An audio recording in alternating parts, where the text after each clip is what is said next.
Arab രാജ്യങ്ങളുമായിട്ടാണ് America ഇപ്പോൾ പുതിയ കൂട്ടുകെട്ട് രൂപീകരിക്കുന്നത്.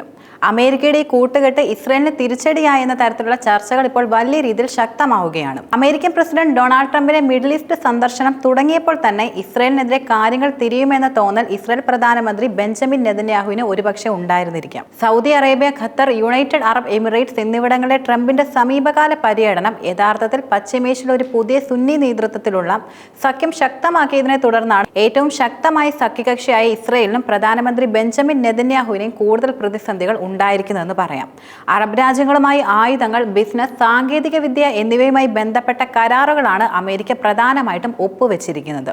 അറബ് രാജ്യങ്ങളുമായുള്ള അമേരിക്കയുടെ ആയുധ ഇടപാടുകൾ, അതുപോലെ സാമ്പത്തിക പങ്കാളിത്തങ്ങൾ എന്നിവയെല്ലാം നെതന്യാഹുവിന്റെ അജണ്ടയ്ക്ക് വിരുദ്ധമായി കാണപ്പെടുന്ന പ്രധാനപ്പെട്ട വിഷയങ്ങളുമാണ്. അതിന് പിന്നിലെ പ്രധാന കാരണം എന്നത് ഗാസ വിഷയത്തിൽ ഇസ്രയേലിനെതിരെ ശക്തമായ നിലപാടാണ് അറബ് രാജ്യങ്ങൾ പ്രധാനമായിട്ടും കൈക്കൊണ്ടിട്ടുള്ളത്. മാത്രമല്ല, ഈ അറബ് രാജ്യങ്ങളുമായാണ് ഇസ്രയേലിന്റെ ഏറ്റവും അടുത്ത പിന്തുണ നൽകുന്ന രാജ്യമായ അമേരിക്ക നയതന്ത്ര ബന്ധം കൂടുതലും ഇപ്പോൾ ശക്തമാക്കിയിരിക്കുന്നത്.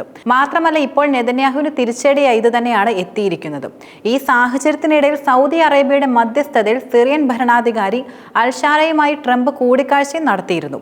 മാത്രമല്ല, ഇസ്രയേലിന് അത് അത്രയും ഇഷ്ടപ്പെട്ടിട്ടുമില്ല. കൂടാതെ സുന്നി ഗൾഫ് രാജ്യങ്ങളുമായുള്ള അമേരിക്കയുടെ പുതിയ നയതന്ത്ര ബന്ധം ഇസ്രയേലിന്റെ പ്രധാന എതിരാളികളായ ഇറാനുമായി അമേരിക്ക കൂടുതൽ നല്ല ബന്ധത്തിലാക്കാനുള്ള സാധ്യതയും നിലനിർത്തുന്നുണ്ട്. അവയ്ക്ക് പുറമെ സിറിയയിലും ഇനി ഇസ്രയേലിന് അധിക നാൾ പിടിച്ചു നിൽക്കാൻ ഒരുപക്ഷെ കഴിയുകയില്ല.